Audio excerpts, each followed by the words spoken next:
para la prueba. Y para que ustedes se ordenen un poco con el estudio y no se pierdan en este mar de información que pueden encontrar en el Brunner, para que prioricen un poco el estudio. Además, la presentación obviamente les va a servir para poder con esta clase repasar.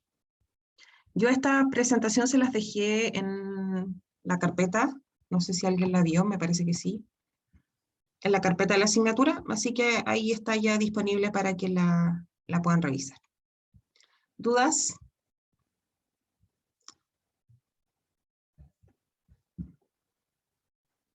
¿No tienen ninguna duda? No, profe. Ya. Entonces, obviamente hoy día vamos a revisar todos los contenidos de la prueba, pero no los podemos ver todos en profundidad. Así que ahí ustedes estudian de lo que falta en el Brunner, en todas las presentaciones, en las clases que hemos hecho, en simulación, para que refuercen lo que todavía no manejan. Entonces, en la clase de hoy día vamos a reconocer la fisiopatología de la insuficiencia renal aguda y enfermedad renal crónica. Vamos a reconocer las complicaciones agudas y crónicas de la diabetes, identificar los trastornos más frecuentes del equilibrio ácido-base, y vamos además a identificar las necesidades alteradas de los pacientes con ACV isquémico y ACV hemorrágico. Obviamente, al poder reconocer las necesidades, es mucho más fácil establecer cuáles son los diagnósticos de enfermería. ¿Que el ácido base les cuesta? Sí.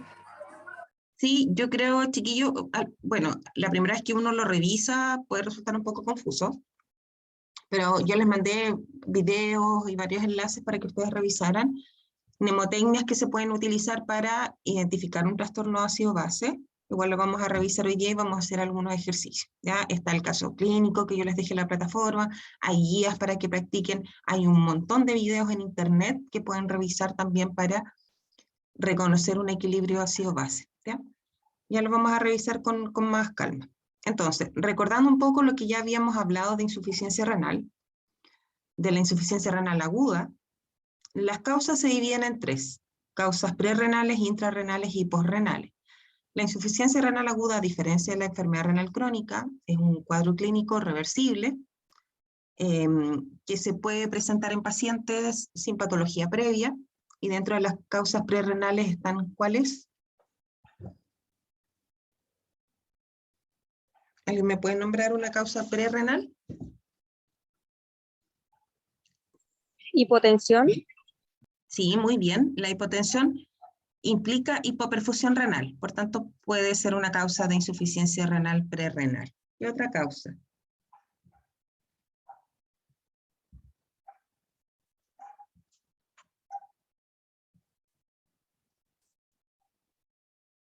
La hipovolemia también es una causa, una deshidratación grave, puede provocar una insuficiencia renal. ¿Hipoelimina? Hipo, no te entiendo a qué te refieres, Carol, cuando dice hipoelimina. Hipo es bajo. No, profe, era hipovolemia. Es que Ya, lo que dice en el celular. Ya. Ya, sí. Es hipovolemia, puede ser anemia, hipoperfusión renal o una hipotensión prolongada, ¿ya? Luego están las hemorragias y todo lo que implique pérdida de volemia. Una hemorragia, una deshidratación por pérdida de líquido, una hipoperfusión, un gran quemado puede sufrir una una insuficiencia renal prerrenal porque pierden mucho volumen. En resumen, todo lo que tenga que ver con volumen y con perfusión renal es considerado causa prerrenal. Ahora, las intrarrenales son aquellas que afectan directamente el parénquima renal. Dentro de estas causas están las infecciones, algunos medios de contraste pueden provocar daño renal y provocar insuficiencia renal aguda. Me parece que no lo alcanzamos a revisar, un caso clínico en simulación de un paciente que sufre una infección por una mordedura de gato. Se le indican antibióticos que son nefrotóxicos como la vancomicina, y este paciente hace una insuficiencia renal aguda por este antibiótico. ¿ya? Así que todas aquellas sustancias tóxicas, antibióticos, medicamentos, medios de contraste, infecciones, tumores, cualquier lesión que dañe el parénquima renal es considerada una causa intrarrenal. Y las causas posrenales son principalmente obstructivas. Un cálculo a nivel del riñón, del uréter, de la vejiga, de la uretra. Cualquier obstrucción que impida un flujo adecuado de orina puede provocar una insuficiencia renal aguda. ¿Qué es lo importante de la insuficiencia renal aguda? ¿Cómo prevenir? ¿Ya? Me comí una R, disculpen. Si reconocemos las causas, podemos evitar la insuficiencia o prevenir la insuficiencia renal aguda, sobre todo en los pacientes hospitalizados. Por ejemplo, los pacientes adultos mayores, ellos son muy sensibles a las pérdidas de volumen o a la mala ingesta. Y no es raro que el paciente desarrolle una falla renal aguda porque no se alimenta bien y porque además no se le está aportando nada vía parenteral. Entonces, todas aquellas situaciones que impliquen evitar la deshidratación de un paciente también obviamente van a evitar el desarrollo de una lesión renal aguda. En relación a lo intrarrenal, el uso adecuado de sustancias nefrotóxicas, el control de valores de NUS, de creatinina en el paciente que recibe medicamentos nefrotóxicos. Los AINES, chiquillos, que uno usa mucho, pueden tener efectos también a nivel del riñón y además son gastrolesivos, es decir, pueden provocar daño en el estómago y daño a nivel hepático. Y con respecto a las causas posrenales, bueno, resolver la obstrucción, ahí se asocia mucho la formación de cálculos a la escasa ingesta de líquido. Por tanto, si la causa es posrenal, evitar, ¿cierto?, prevenir la formación de cálculos. Y obviamente si ya el cálculo está formado, está lesionando el riñón, el paciente tiene que ser sometido a cirugía. ¿Cuál sería uno de los diagnósticos de enfermería para la insuficiencia renal? Dependiendo de la fase en que se encuentre, puede haber un déficit de volumen de líquido, porque el paciente pasa por fases de anuria, de oliguria y de poliuria. Eso lo revisamos en la cátedra y está en la presentación. Por tanto, el paciente podría tener un déficit de volumen de líquido, podría tener trastornos del equilibrio hidroelectrolítico. Si vamos relacionando un poco con los trastornos ácido-base, si un paciente orina mucho y aumenta la excreción de bicarbonato, ¿qué tipo de trastorno podría sufrir? Si baja el bicarbonato, ¿qué pasa con el pH? El bicarbonato, ¿qué características tiene? ¿Es ácido o alcalino?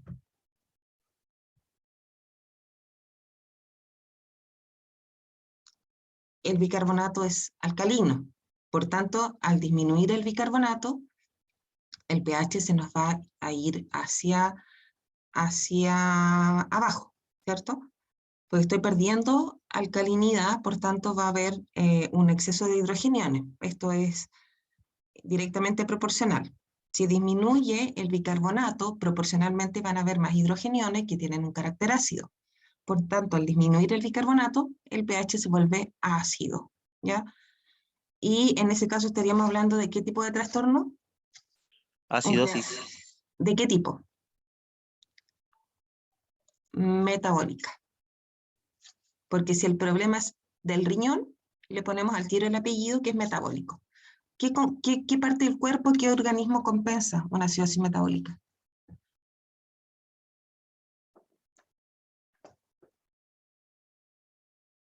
La respiración. ¿Y el CO2 iría hacia arriba o hacia abajo entonces? El CO2 es ácido. ¿Hacia dónde iría el CO2? ¿Baja, sube? Baja. Porque ya estamos en acidosis, por tanto lo que va a hacer el pulmón es eliminar CO2, porque el CO2 tiene un carácter ácido, y ya tenemos acidosis. Por tanto, lo que queremos eliminar del cuerpo es todo lo ácido. Y es por eso que se produce la respiración de Kussmaul. Kussmaul, que es típica en las acidosis metabólicas, ¿ya? Entonces, para reconocer el trastorno y cómo compensa, bueno, ya tienen claro que si el trastorno es del riñón, compensa el pulmón y viceversa. Ahora, tienen que acordarse de el carácter que tiene el bicarbonato y el dióxido de carbono. El bicarbonato es alcalino, el dióxido de carbono es ácido, por tanto, si ya tenemos una acidosis, no queremos más ácido y el cuerpo va a eliminar, en este caso, CO2 a través del aumento de la frecuencia y de la profundidad de la respiración. Ya más adelante tengo más ejercicio, ¿ya? Entonces, esa es la diferencia entre la insuficiencia renal, por ejemplo, y la insuficiencia renal aguda. Las causas también son distintas. Sobre los diagnósticos de enfermería puede haber exceso de volumen de líquido, déficit de volumen de líquido. Ahora, ustedes se preguntarán, bueno, ¿cómo sé cuál de los dos? Por la anamnesis. Si yo tengo un paciente con una mucosa deshidratada, con bajo débito urinario, hipotenso, taquicárdico, el diagnóstico de enfermería será déficit o exceso de volumen de líquido. Déficit. Un déficit. Si tengo un paciente con disnea, con ruidos pulmonares agregados, con edema, ¿será un exceso o un déficit de volumen de líquido? Exceso. Un exceso, porque el paciente está congestivo. Entonces, no necesariamente, chiquillos, los diagnósticos se los tienen que aprender de memoria. Tienen que leer e interpretar una anamnesis. Los datos del paciente hablan por sí solos, chiquillos. Ustedes tienen que mirar y leer esos datos, interpretarlos, analizarlos y relacionarlos con un diagnóstico de enfermería. Ahora, el Brunner obviamente les da un número acotado de diagnósticos que son los más frecuentes dentro de esa patología, pero habitualmente el paciente no tiene una sola cosa, tiene un montón de otras enfermedades, sobre todo el adulto mayor, y así se nos van a ir sumando diagnósticos. Y al revés, que el Brunner a ustedes les diga, por ejemplo, que el diagnóstico prioritario para el infarto es dolor. ¿Hay infartos que cursan sin dolor o no? ¿Infarto agudo al miocardio sin dolor?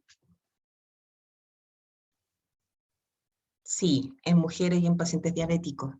Y si no tiene dolor, el paciente no puedo poner como diagnóstico el dolor, ¿ya? Así que por eso yo les he dicho varias veces, no se aprendan los diagnósticos de memoria, relaciónenlos con lo que tiene el paciente, ¿ya? Porque si se los tratan de aprender de memoria, yo no sé si alguien de ustedes sabe cuántos diagnósticos tiene el NANDA. ¿Cuántos serán? ¿Unos 50, 100 diagnósticos? No lo sé en realidad. Pero aprendérselos todos de memoria, sin saber usarlos, creo que no tiene sentido.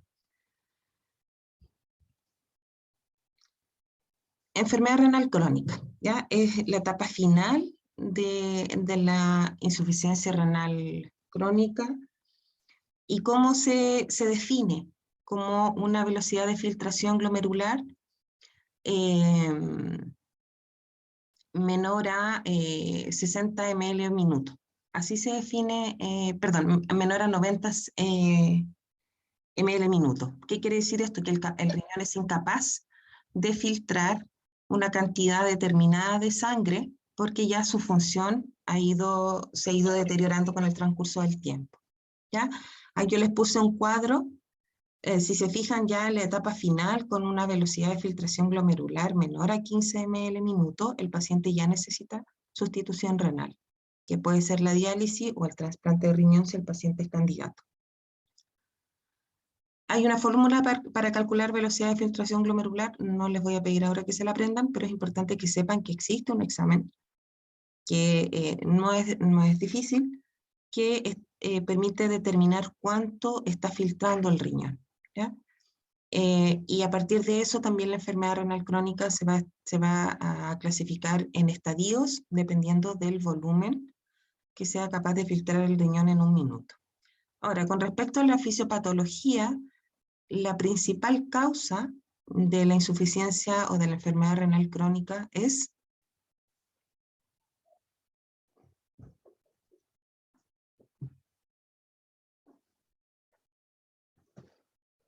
¿Cuál es la principal causa?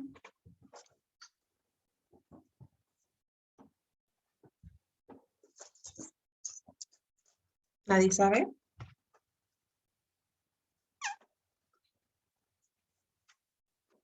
Profe, ¿no era diabetes? Así es. La principal causa de la insuficiencia de la enfermedad renal crónica es la diabetes. Que pueden existir otras causas, claramente, pero es la principal, ¿ya? Se da mucho la asociación diabetes e insuficiencia renal crónica. Las manifestaciones clínicas son variadas, están todas en el Brunner. Esto es un poco para que ustedes se ordenen con lo que tienen que estudiar del Brunner, que ayer alguien mencionaba en el grupo que son miles de hojas, y es verdad. Pero enfóquense en lo que es importante manejar. Las manifestaciones clínicas habitualmente se clasifican en neurológicas, cardiovasculares, tegumentarias, digestivas, son múltiples, ¿ya?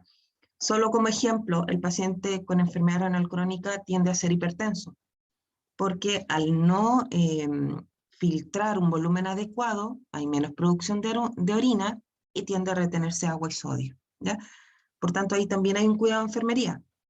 Estos pacientes tienen restricción del consumo de agua y sodio. A nivel tegumentario, los pacientes tienen una piel pálida. A nivel hematológico, los pacientes sufren anemia porque el riñón produce eritropoyetina, por tanto, hay menos producción de eritropoyetina, menos producción de glóbulos rojos, anemia, y la piel es pálida, ¿ya? A nivel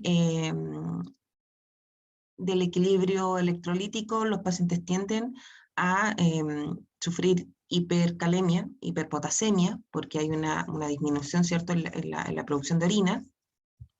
A nivel neurológico, el paciente, producto de la acumulación de desechos, puede sufrir encefalopatía. ¿En qué otra patología los pacientes sufren encefalopatía? Cirrosis. Exacto, encefalopatía hepática. Y esto tiene que ver con acumulación de compuestos de desecho. De la valoración, ¿qué hacemos o qué buscamos en el paciente con enfermedad renal crónica? Principalmente signos de congestión, signos de exceso de volumen de líquido. Acuérdense que el paciente no orina. Ya, por tanto, o la orina o la producción de orina es muy poquita, por tanto puede haber edema, puede haber congestión pulmonar, hipertensión, taquicardia, y el diagnóstico se basa fundamentalmente en la historia clínica del paciente y en los exámenes de laboratorio, ¿ya? Y uno de esos exámenes es la velocidad de filtración glomerular. Puede haber elevación de la creatinina, elevación del nitrógeno ureico sanguíneo, hay disminución del hematocrito, por lo que ya les comenté. El tratamiento farmacológico son hartos medicamentos los que recibe este paciente. Se pueden utilizar medicamentos para manejar la hipertensión, medicamentos que mejoren la producción de glóbulos rojos, suplementos de calcio, suplementos de potasio, sobre todo cuando el paciente es sometido a diálisis para evitar, ¿cierto?, la hipocalemia. Se pueden administrar suplementos de potasio, suplementos de bicarbonato, porque también estos pacientes tienden a sufrir acidosis. Por tanto, se le puede dar al paciente bicarbonato y el uso de medicamentos antihipertensivos, ¿ya? Y bueno, todo el proceso de atención de enfermería, y les puse la página porque después me preguntan y yo no me sé todas las páginas de memoria. Así que ahí está en el Brunner, pero no en el Brunner físico, en el Brunner digital. Parece que las páginas son distintas. Esta es la página del Brunner que yo les dejé ahí en la carpeta, que es el Brunner digital. Entonces, en resumen, chiquillos, la enfermedad renal crónica se define como una velocidad de filtración glomerular menor a 90 ml minuto. Se definen para esta enfermedad 4 estadios, dependiendo de cuánto volumen pueda filtrar el riñón en un minuto. La fisiopatología, la principal causa es la diabetes, sobre todo la diabetes mal controlada. Las manifestaciones clínicas incluyen manifestaciones hematológicas, cardiovasculares, neurológicas, tegumentarias, digestivas. La valoración incluye todo lo que nos pueda indicar, ¿cierto? Obviamente uno hace un examen físico completo, pero uno busca en el fondo signos y síntomas de exceso de volumen de líquido, más el control de signos vitales. Del laboratorio, en realidad se le toma un perfil completo al paciente, con énfasis cierto en la función renal y en los valores de electrolitos plasmáticos. Y el tratamiento farmacológico dependerá de qué tan descompensado esté el paciente. Se pueden usar medicamentos antihipertensivos, se pueden usar suplementos de electrolitos, medicamentos que ayuden a mejorar la producción de glóbulos rojos. ¿Alguna duda hasta acá?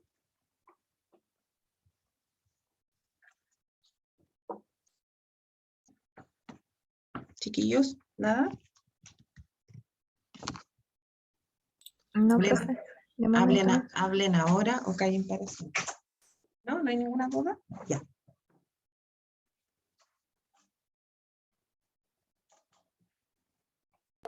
Profesora, una consulta. Dime.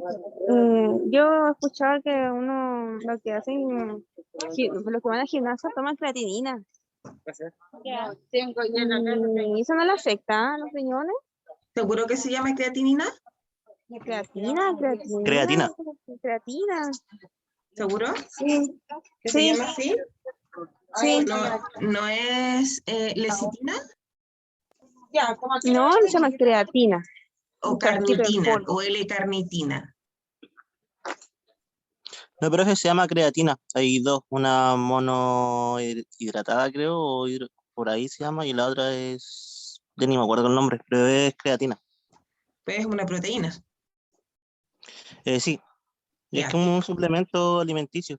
Pero para los deportistas habitualmente esos suplementos son ricos en proteínas, así que debe ser una proteína. Y hay otra sustancia que se llama carnitina que ayuda a quemar grasas, pero no es creatinina. Es como dices tú, Cristóbal, parece, ¿no? Que es creatina. Sí, es creatina. Ya. Es Sí, que porque no. se sintetiza en el riñón, po. Es que esa sí se sintetiza en el riñón, pero las personas que consumen ese suplemento tienen ¿Ya? que tomar harta agua. Me imagino que sí, porque Por todos eso, yo cacho que por eso.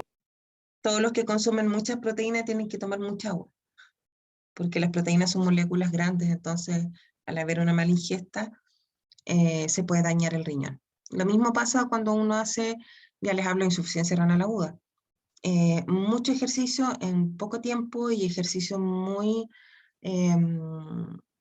como de alto rendimiento. Se produce una destrucción del músculo y esa proteína del músculo se libera al torrente sanguíneo y causa insuficiencia renal aguda. Eso se llama rhabdomiolisis, que es una destrucción masiva del músculo estriado y puede provocar insuficiencia renal aguda. Así que ojo el que quiera empezar a hacer ejercicio de forma así como full, sin haber hecho ejercicio antes, porque eso puede provocar una falla renal aguda. Entonces, de la diabetes, ¿qué me interesa que revisen?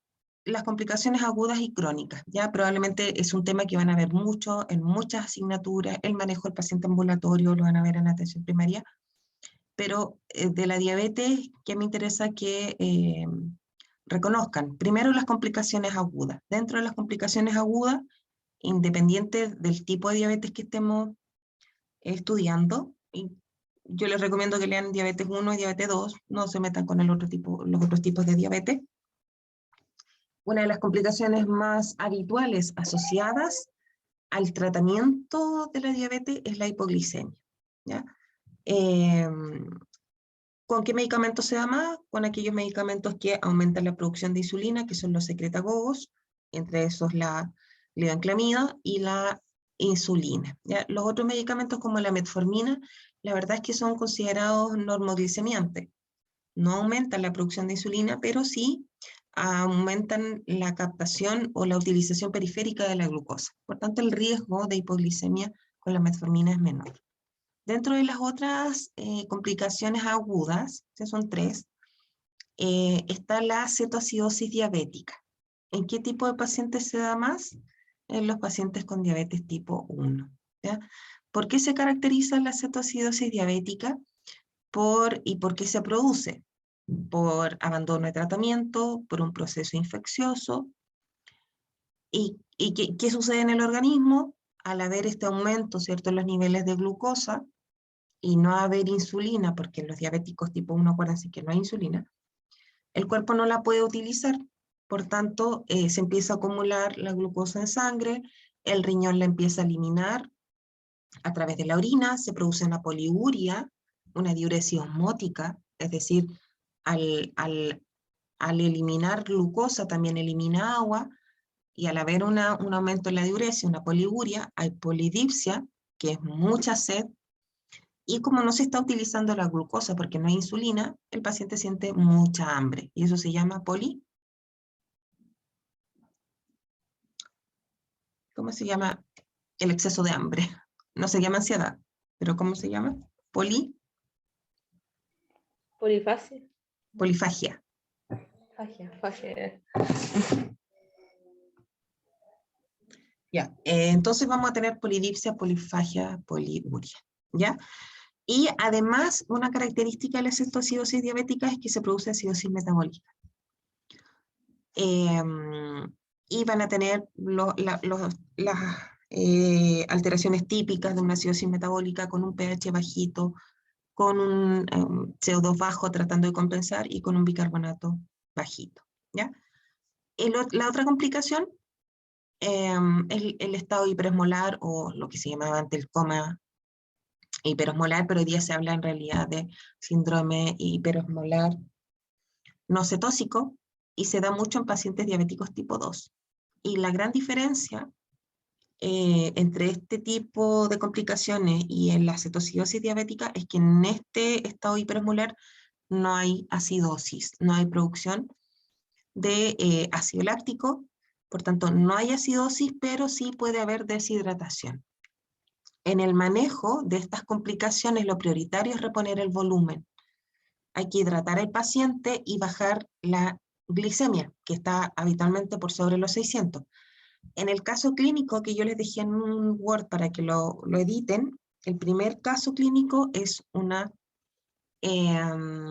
cetoacidosis diabética. Y están todos los datos para que ustedes reconozcan la cetoacidosis diabética. Hay acidosis, en cambio en el estado hiperosmolar no hay acidosis, pero en ambos hay deshidratación. Y cuando quiero empezar a bajar la glucosa, tengo que administrar insulina. Pero en este tipo de trastorno, junto con la poliuria puede haber además hipocalemia, y la insulina tiende a bajar aún más el potasio. Por tanto, hay que administrar fisiológico para hidratar, insulina para bajar la glicemia y potasio para que el potasio no baje mucho con la administración de la insulina. ¿Por qué? Porque la insulina lo que hace, y se usa como tratamiento para los cuadros de hipercalemia, es tomar este potasio y meterlo dentro de la célula. Entonces, al meterlo dentro de la célula, baja el nivel sérico de potasio y podemos ver una hipocalemia severa con arritmias. En cambio, en el estado hiperosmolar no tenemos cetoacidosis, pero sí vamos a tener un paciente deshidratado. Así que hay que reponer volumen en ese caso. Esas son las complicaciones agudas. Las complicaciones crónicas son la nefropatía, alteraciones a nivel cerebral por daño en los vasos sanguíneos, y porque además con la diabetes se produce un síndrome metabólico con dislipidemia. ¿Se acuerdan cuando revisamos el video de ACV isquémico? Las arterias cerebrales se pueden ocluir con placas de ateroma, es decir, con placas de grasa que se producen por las dislipidemias, por el exceso de lípidos en sangre. Y eso es producto del síndrome metabólico que se da en la diabetes. Esa es la relación. Y además hay daño a nivel de los vasos sanguíneos. Lo mismo en el corazón y lo mismo en la retina.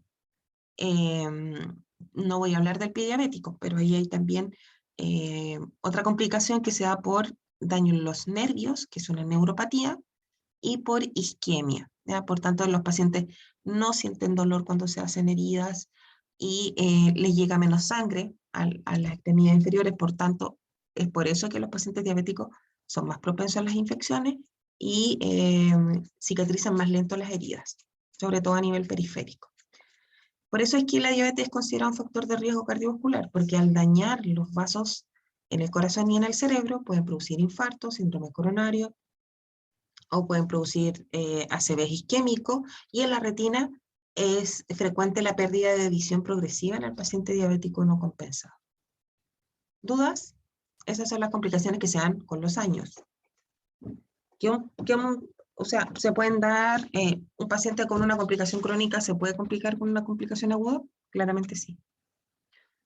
¿Dudas, chiquillos, de las complicaciones? Perdón.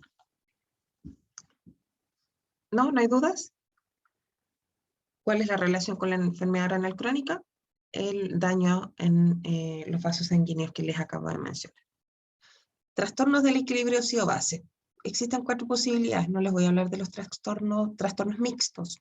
Estos son trastornos puros, por así decirlo, y tenemos 4 opciones: la acidosis respiratoria, la alcalosis respiratoria, acidosis metabólica y alcalosis metabólica. Hay un cuadradito acá que lo vamos a completar después de que veamos este video. Vamos a juntos ir haciendo hasta el ejercicio 5, porque los otros ya son de trastornos mixtos, ¿ya? Lean y escuchen los antecedentes que el médico en este caso da del paciente para ir también relacionando el tipo de trastorno que tiene el paciente.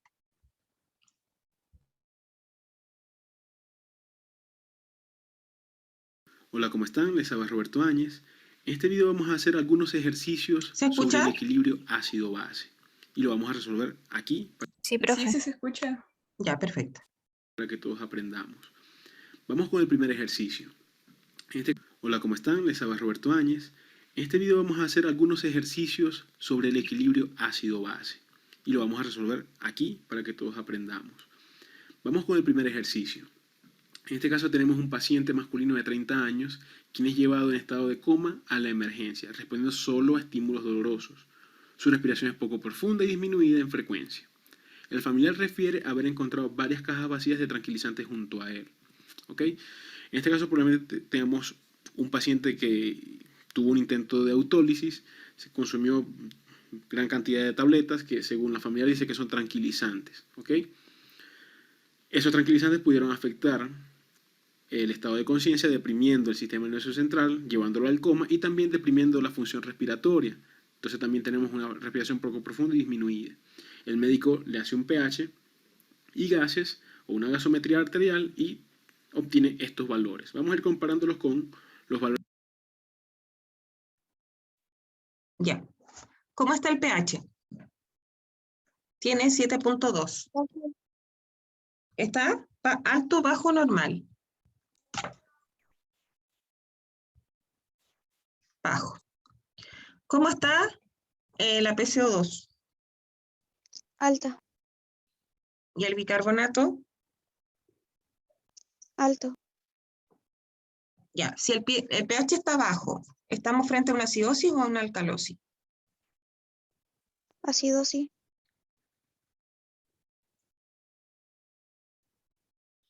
Y la gran pregunta ¿es de origen respiratorio o de origen metabólico? respiratorio, ¿Por qué? porque es contrario al pH. Ya, porque se mueven en sentidos distintos. Es decir, si pudiéramos dibujar aquí una flecha, lo vamos a hacer después en el cuadrito, el pH va hacia abajo, el PCO2 va hacia arriba y el bicarbonato va hacia arriba. Entonces, esos 3 parámetros se mueven en sentido contrario. Además, ¿por qué es de origen respiratorio? Porque el paciente tiene una respiración poco profunda. ¿Qué pasa cuando uno tiene compromiso de conciencia y respira de manera superficial? ¿Qué se empieza a retener? CO2. CO2, y el CO2 es ácido, ¿ya? Y ahí está la explicación de por qué el pH se nos va a ir para abajo, porque hay un exceso de CO2 que es ácido, está altísimo, o sea, casi el doble de lo normal, y el bicarbonato, ¿por qué está un poquito alto?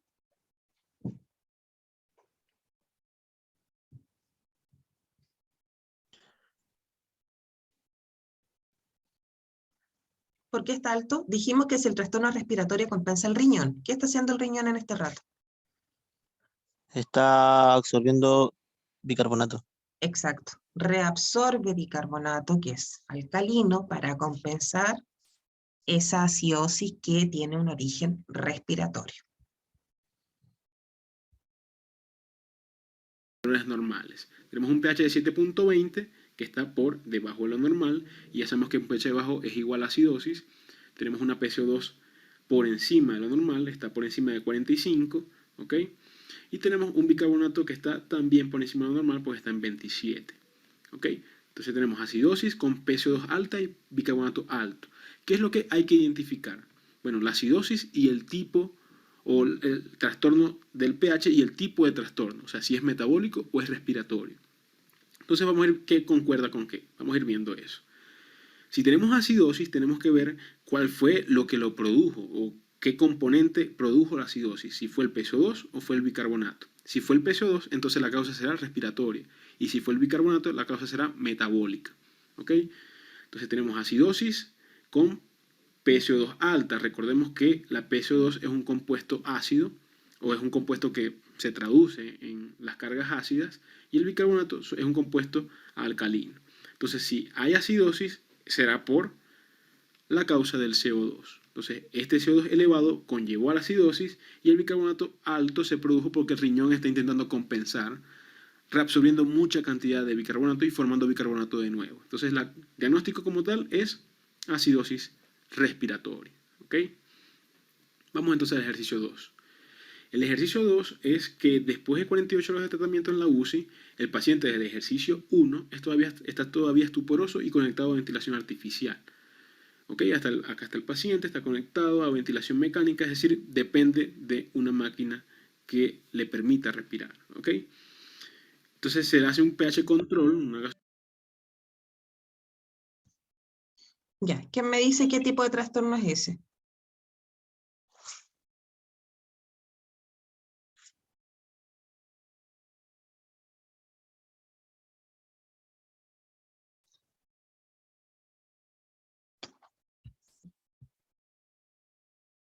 Ya, es una alcalosis. ¿De origen?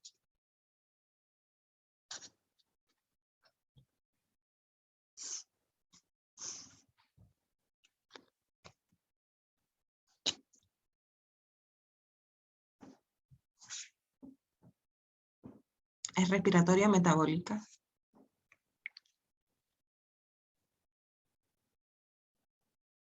¿Respiratoria? ¿Ya? ¿Por qué? Porque el pH está alto y los demás están bajos. Exacto, porque se mueven en sentidos distintos. Eso es como mnemotecnia para que se lo aprendan fácil, rápido y de memoria. Pero si miramos los exámenes, el bicarbonato está compensando esa acidosis, que tiene un origen respiratorio, y si además miramos los antecedentes del paciente, cuando el paciente hipoventila, es decir, cuando hay compromiso de conciencia, y yo respiro de manera lenta, se empieza a acumular CO2. ¿Y qué pasa cuando yo hiperventilo? Cuando yo respiro rápido y profundo, elimino CO2. Por tanto, se produce una alcalosis, que es lo mismo que se produce con la ventilación mecánica. Hay un estado de hiperventilación. Traten de respirar ustedes varias veces rápido y profundo y se van a marear. Eso es al revés, Paulita. La respiración, o sea, claro, de alguna manera sí, esa respiración es profunda. Lo que buscan es eliminar CO2 como compensación de una acidosis metabólica. Pero en este caso lo que ocurre es que se está eliminando demasiado. O sea, en este caso la hiperventilación no es espontánea, es iatrogénica. Es la ventilación la que está provocando esta alcalosis metabólica, porque al meter mucha presión de oxígeno, arrastra el CO2, que es ácido, por tanto, el CO2 baja, y el pH obviamente se va a hacer alcalino porque se está eliminando el componente ácido, que es la PCO2. Y el riñón lo que hace es compensar eliminando bicarbonato. ¿Por qué? Porque ya está en alcalosis. Entonces necesita eliminar un poco más de el componente alcalino o el componente básico, porque ya el paciente está en un estado de alcalosis. ¿Dudas? es Kussmaul. Kussmann es como la cerveza, ¿o no?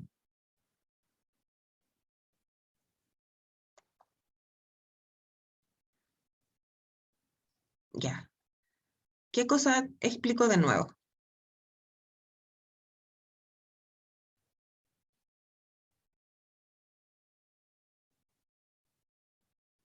Mira, vamos a terminar de... Son 5 ejercicios y después vamos a hacer esa tabla.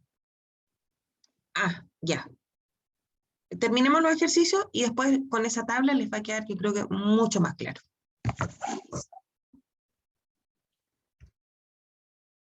Gasometría arterial control y tenemos un pH de 7,52 que está por encima de 7,45, una PCO2 en 26 que está por debajo de 35 y un bicarbonato de 20 que está por debajo también de 22. Es decir, Y otra cosa, chiquillos, para identificar si es una alcalosis respiratoria o metabólica. Si fuera una alcalosis metabólica, ¿cómo estaría el bicarbonato? Alto. Alto. Y en este caso está bajo, por tanto descartamos inmediatamente el origen renal de esa alcalosis.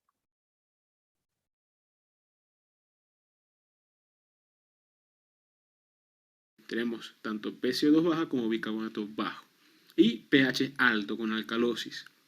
Ahora vamos a justificar por qué está la alcalosis. Si hay alcalosis es o porque hay muchos compuestos alcalinos o hay pocos compuestos ácidos. Entonces, claramente se ve que es porque hay pocos compuestos ácidos. Entonces, si la causa es el CO2, la causa será respiratoria. Si la causa, ya les dije, es bicarbonato, la causa será metabólica. Entonces, aquí la causa es respiratoria y el riñón elimina entonces cargas alcalinas a través de la orina. Entonces, hay eliminación también de bicarbonato o poca reabsorción de bicarbonato. Entonces, la causa es respiratoria y se intenta compensar con la parte renal, pero no se compensa porque el pH está alto. Entonces es una alcalosis respiratoria. Entonces, ¿cómo pudo haber pasado esto? Bueno, probablemente el médico o la vigilancia que tenía el médico sobre el paciente se descuidó un poco, entonces se desajustó el control que lleva sobre la respiración artificial. Probablemente tenía mayor respiración de la que requería, entonces hay mayor eliminación de CO2 por parte del paciente y conllevó a una acidosis, a una alcalosis respiratoria. ¿Cuál será el tratamiento? Bueno, a corregir la parte ventilatoria. Vamos al ejercicio 3.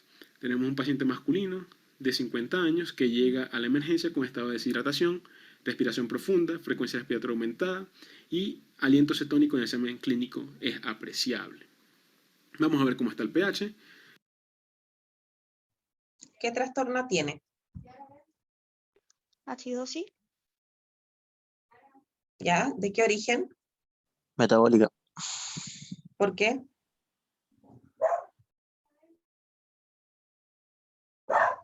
Porque están Ya. todas para abajo, están iguales. Ya, están todas para abajo. Por el aliento, claro. Pero si no tuviera aliento cetónico o cetósico.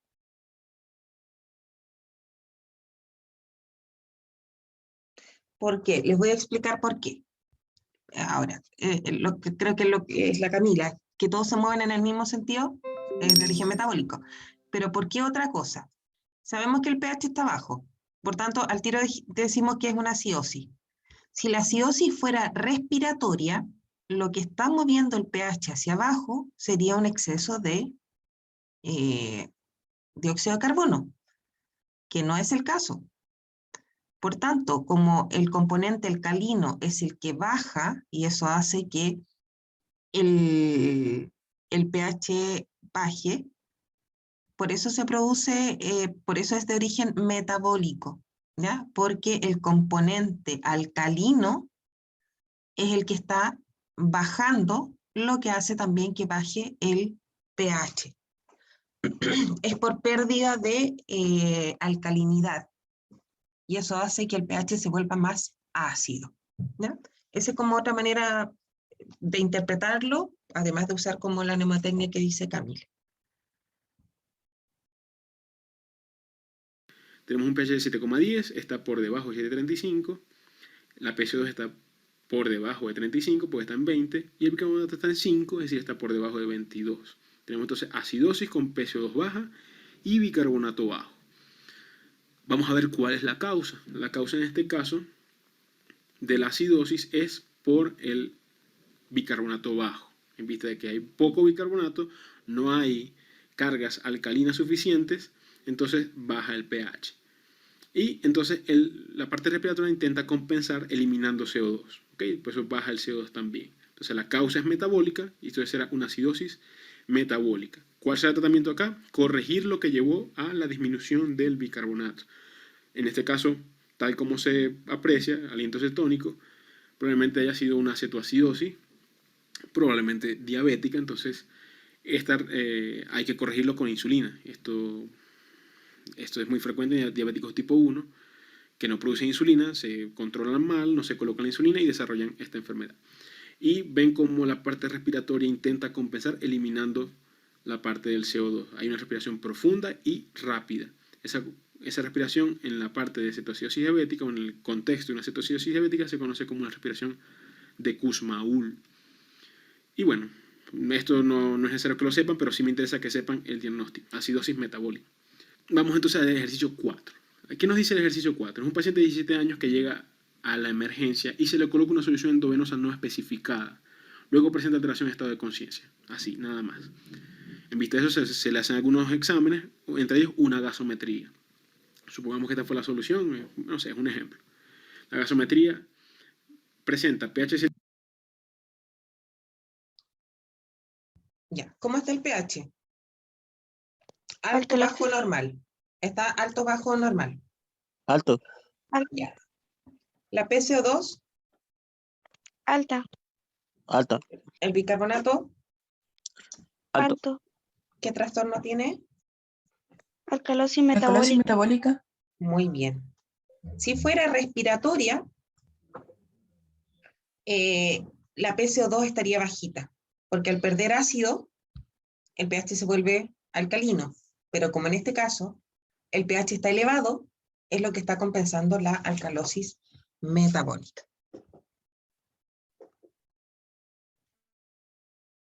El 7,55 está por encima de lo normal, ya sabemos que es alcalosis. PCO2 en 55 está una PCO2 alta y un bicarbonato en 35, es decir, un bicarbonato alto. Vamos a ver, ¿cuál es la causa de la alcalosis? ¿Respiratoria o metabólica? Si esto estuviera alto, más bien llevaría a... O sea, si la causa fuera respiratoria, más bien llevaría a una acidosis, no alcalosis. Ahora, un bicarbonato alto sí llevaría a una alcalosis, entonces la causa es metabólica. Y el pulmón está intentando compensar la elevación que ocurre o que ocurrió con el bicarbonato. Entonces la causa es metabólica y el pulmón está intentando compensar. Entonces la alcalosis es metabólica. ¿Qué pasó acá? Bueno, en esta guardia el médico era nuevo, no sabía qué colocarle y nada, se le ocurrió agarrar la primera solución que agarrara y era una solución, yo qué sé, de 2 litros de bicarbonato y se le pasó esa cantidad de bicarbonato endovenoso y fue una alcalosis metabólica iatrogénica. Es un ejemplo, no le presten mucha atención. Solo me interesa que sepan diagnosticar. Vamos al ejercicio número 5, que es un paciente que es desconocido. Es el típico ejemplo que le llega el familiar. Doctor, por favor, léame este examen. Bueno, supóngase que ustedes son estudiantes, se colocaron la bata y fueron al hospital, no sé, por primera vez. Suele pasar, es muy frecuente que van primera vez al hospital y les llega un familiar a preguntar algo y ustedes no saben. Me pasó la primera vez que fui al hospital y me preguntaron algo que no sabía. Es típico. Entonces vamos a suponer eso, que ustedes son estudiantes, van al hospital y el familiar le llega, doctor, por favor, tengo un paciente en la emergencia y por favor, léame este examen. Ya, ¿qué trastorno tiene?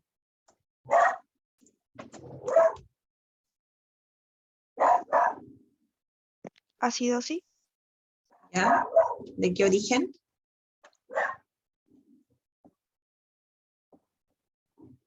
Metabólica. Exacto. ¿Por qué no respiratoria? Porque si fuera respiratoria, la PCO2 estaría alta. En este caso, lo que está provocando la acidosis es el déficit de bicarbonato. Porque al haber déficit de bicarbonato, que es alcalino, el pH se vuelve ácido, y esa es la causa de la acidosis metabólica. Lo ideal es decirle a la familiar que vaya, que el doctor que la está evaluando, pero como ya ustedes han visto estos videos, vamos a ver si lo sabrían resolver. Por lo menos para ustedes, ¿no? No es que le digan a la familiar. Bueno, es un ejemplo, estamos complicándonos mucho con esto. Ajá, pH de 7.32, está por debajo de lo normal, ¿ok? PCO2, 34, también está por debajo de lo normal. Bicarbonato, 21.6, también está por debajo de lo normal. Ya rápidamente vemos que un pH bajo, que es acidosis, es producto, entonces no va a ser producto de una PCO2 baja. Si fue una PCO2 baja, produciría alcalosis. Pero sí va a ser producto entonces de un bicarbonato bajo, porque disminuyen las cargas alcalinas. Entonces la causa es metabólica. Y se está intentando compensar a nivel respiratorio. Así ustedes no estén viendo al paciente, ya sabemos que puede tener una respiración aumentada. Así no le digan al familiar, ustedes ya saben que es acidosis metabólica. Ahora tienen Ya, chiquillos, entonces lo que vamos a hacer ahora es completar este cuadro. Tengo que salir acá de la presentación. Para que a todos les quede mucho más clarito. ¿Alguien tiene alguna duda?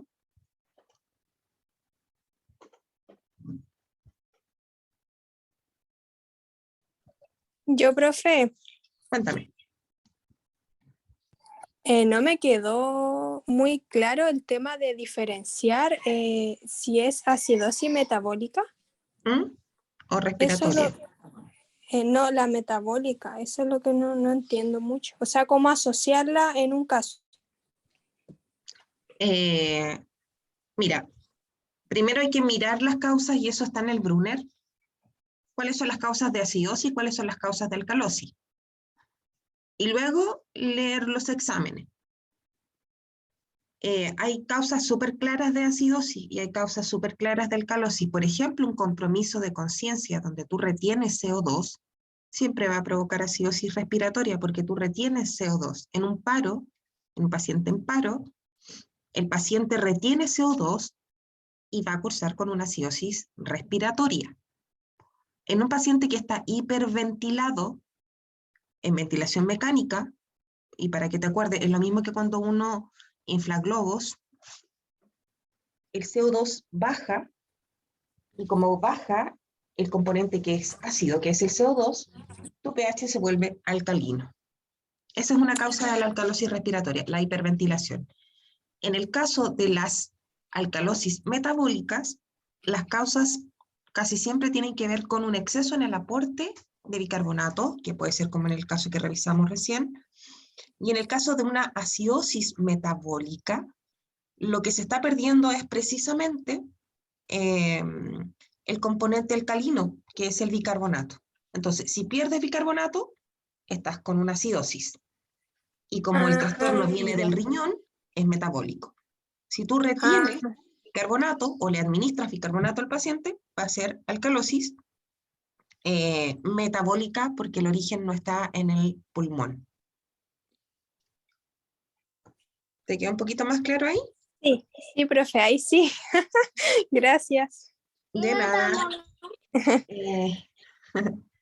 Ya, ahora lo vamos a ver. En este, ustedes me van diciendo. En el caso de una acidosis, ¿hacia dónde se mueve el pH? ¿Baja, sube o se mantiene normal? Baja. Baja. En el caso de la alcalosis, ¿el pH sube, baja o se mantiene normal? Sube. Sube. Ya, lo mismo acá en la acidosis, sin Baja. ponerle apellido todavía, bajo. Y en el caso de la alcalosis, Sube. alto. Ya, ¿estamos de acuerdo con eso? ¿Todos de acuerdo? Sí. Sí. Ay, baja. Que vayan, para que vayan. Cuando el trastorno es respiratorio, lo que está provocando la acidosis es Mira, la operación. un exceso de CO2.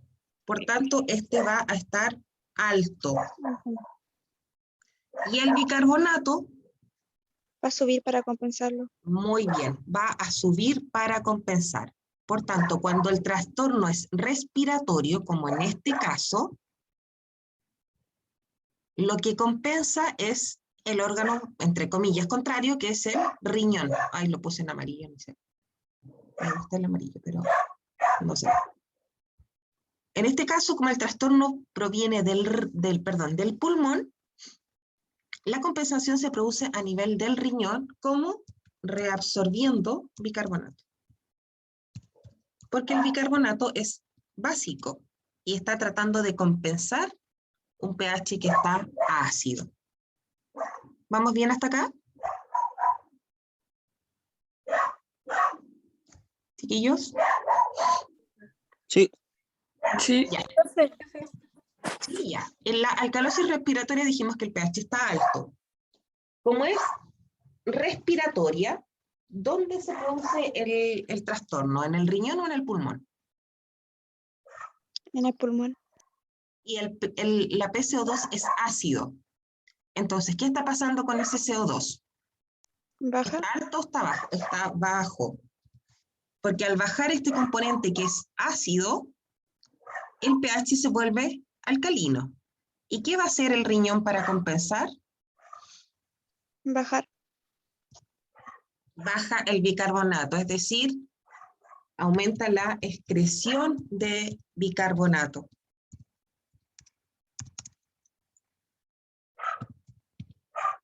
Y acá estaría absorbiendo.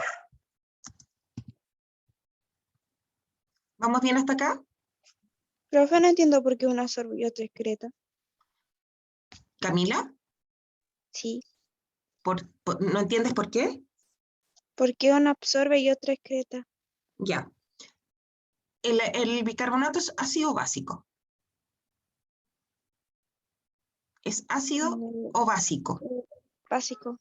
Es básico. Y tú tienes acá en el primer caso una acidosis. Cuando tú tienes acidez porque te comiste una empanada, tú tomas bicarbonato. No, pero me han dicho. Ya, pero bueno. El bicarbonato se usa para bajarle la acidez a la empanada, por decirlo así. Pero necesitas bicarbonato para empezar a normalizar ese pH que está ácido. Necesitas el compuesto contrario para lograr un equilibrio. Como estás en acidosis, necesitas algo que es alcalino, que es el bicarbonato, entonces lo que hace el riñón es reabsorber el bicarbonato.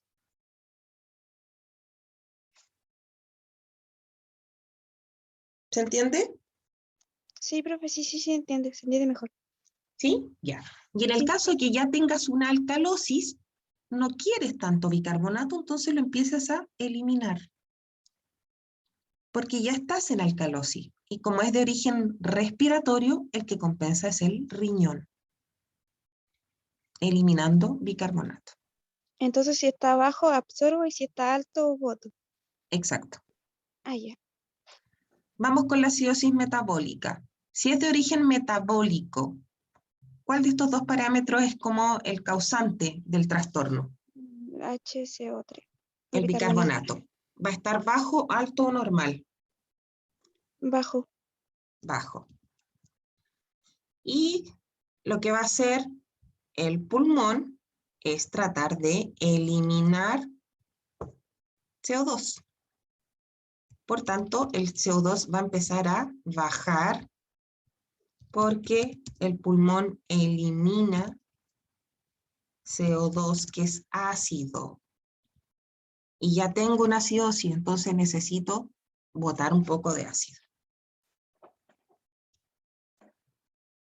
¿Sí? ¿Chiquillos? Ya. Y por último, alcalosis ya sabemos que el pH va hacia arriba. Acá, en acidosis metabólica, la respiración de Kussmaul, sí. Ahí es donde el cuerpo trata de eliminar CO2 haciendo respiraciones profundas y frecuentes, que es la respiración de Kussmaul. ¿Ya? O sea, ustedes también podrían, ¿cómo se llama? Hacer una respiración de Kussmaul y van a eliminar CO2. ¿Ya? Pero no lo hagan porque uno se marea. Ya, vamos con el otro. Alcalosis, si es metabólica, ¿cuál de los dos trastornos es el primario, por decirlo así? El bicarbonato. ¿Y qué pasa con el bicarbonato? ¿Sube o baja? ¿O se mantiene normal? Sube. Sube, porque como es alcalino, es el que le está dando la alcalosis al pH. ¿Y qué pasa con el CO2?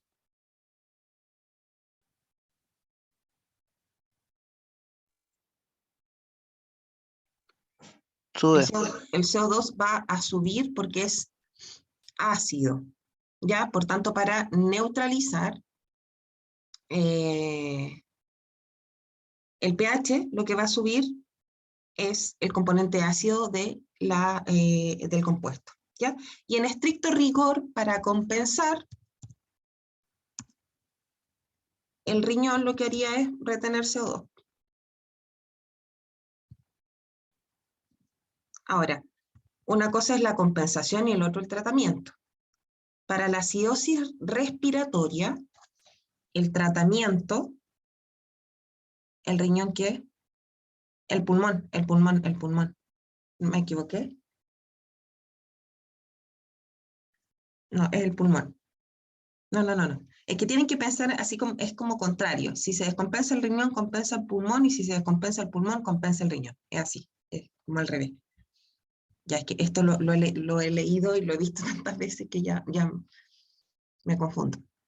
O sea, no es que me confunda, pero no sé, ya. A ver, una cosa es la compensación que hace el propio organismo y otra cosa es el tratamiento. Y eso también está en la tabla que yo les dejé. ¿Ya? Ahora, si ustedes se fijan, cuando el trastorno es metabólico, todos se mueven en el mismo sentido. Entonces, por eso yo les decía, fíjense hacia dónde se mueven los valores. Ay, dale con el amarillo.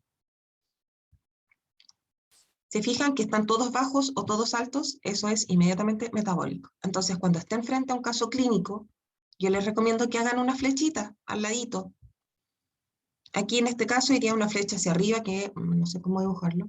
¿Habrá un símbolo acá de flecha? Este.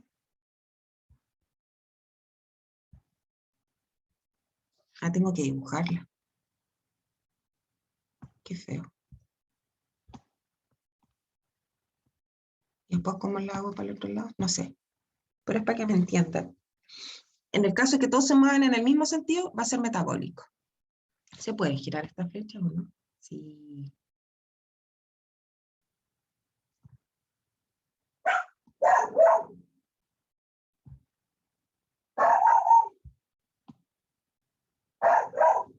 Me quedó muy bonito, pero no sé si se entiende.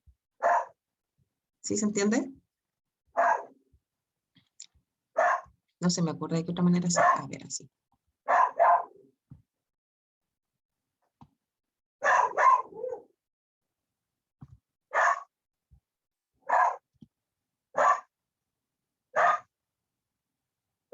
Ya, ahí sí. ¿Se fijan, chiquillos? Esa es como una manera rápida y fácil. Hagan flechitas al lado de los valores y si se mueven todos para el mismo lado, o todos van para abajo o todos van para arriba, es metabólico. Y si se mueven en sentido contrario, siempre va a ser respiratorio. ¿Dudas, chiquillos?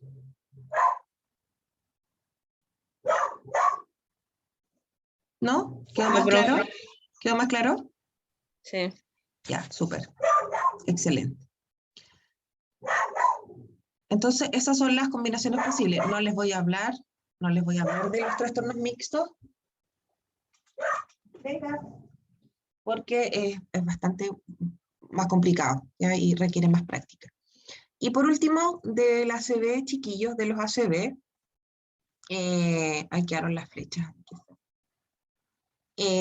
Con respecto al ACV, ¿cómo puedo borrar eso?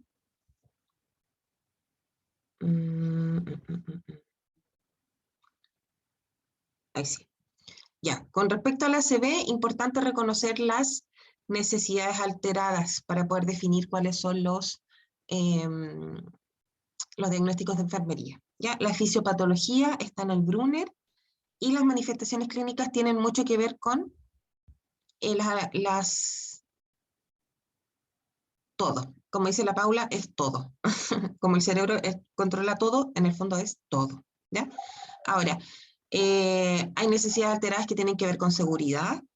El paciente puede sufrir dolor de hombro, producto de que al haber una aplegia, una paresia, el hombro no, o sea, tiende a caer apoyado en la cama. Es igual que cuando ustedes duermen chueco en la cama, o tienen la tele pegada hacia un lado y no en el frente. Al otro día amanecen con dolor de cuello o de espalda, ¿les pasa o no? ¿O están mucho rato con el celular y están en la misma posición? Eso puede generar dolor, ¿ya? Y en este caso es la abducción del hombro que puede provocar dolor, ¿ya? Hay alteraciones de la percepción, ¿ya? El paciente puede estar confuso en relación a tiempo, persona y espacio. Hay necesidades alteradas de autocuidado. Hay necesidades alteradas de movilidad. Van a haber necesidades alteradas de alimentación o de nutrición por la disfagia. Hay necesidades alteradas de la eliminación por un probable estreñimiento. Van a haber necesidades alteradas de seguridad por el riesgo de alteración de la integridad cutánea. Va a haber nuevamente necesidades alteradas de eliminación, en este caso de eliminación urinaria, ya que el paciente puede hacer o retención o una incontinencia. Va a haber alteración de... ¿A qué se refiere ese dibujito?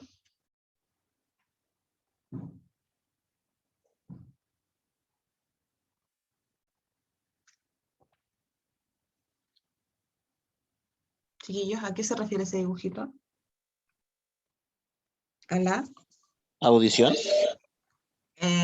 Sí, y a la comunicación.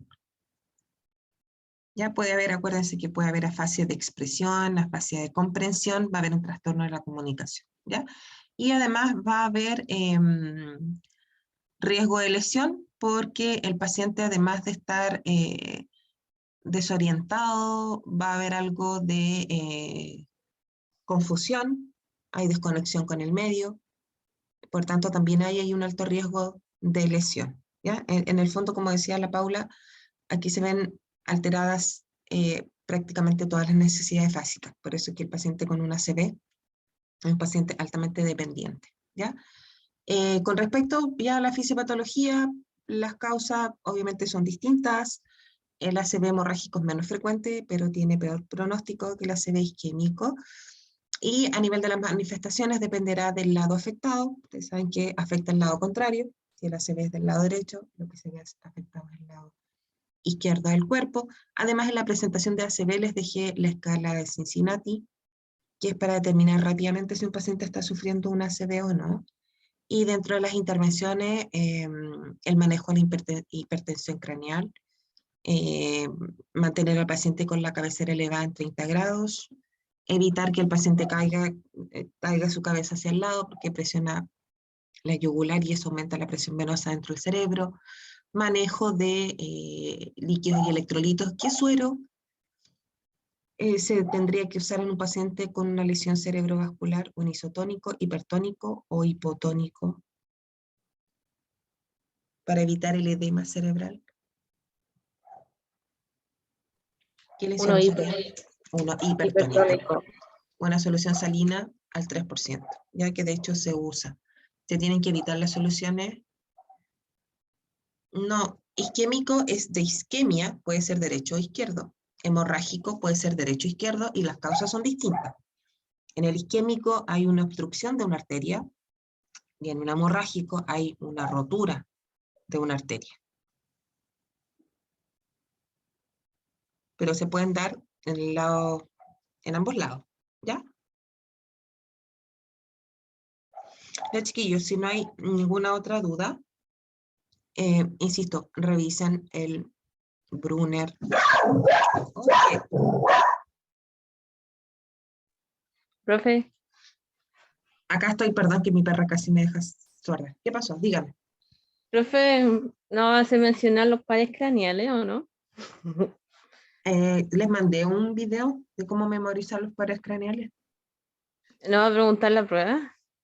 Sí, pues, sí es parte de la valoración. Ay, Lo siento, pero en un paciente con ACV tienen que identificar los pares craneales. Pero esa mnemotecnia está re fácil. ¿La revisaron? No. No. Está súper fácil aprendérselo. De hecho, son solamente 12. Sí, también hay una canción con los pares craneales. No les puse la canción, pero les puse el video. Así que está fácil aprendérselo, chiquillos. Las mnemotecnias en general ayudan mucho. ¿Ya? Hay hartos videos, así que tienen el fin de semana para ver videos.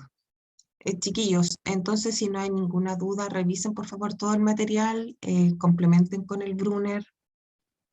Ustedes ya saben cómo hago yo las pruebas, qué es lo que me interesa que sepan. Espero que les haya ayudado esta clase. Obviamente la idea no es hacerla tan extensa porque si no ustedes se empiezan a aburrir. Y espero que les haya servido, que les vaya mejor en la prueba. Este fin de semana voy a tratar de subir los promedios, pero ya cada uno sabe qué nota obtuvo en el remedial, que en general estuvieron bastante mejor que en la prueba. No sé cuál es la percepción de ustedes. ¿Sienten que aprendieron más con el remedial? ¿Todo igual? ¿O ya manejan un poco más de electro y de cirrosis?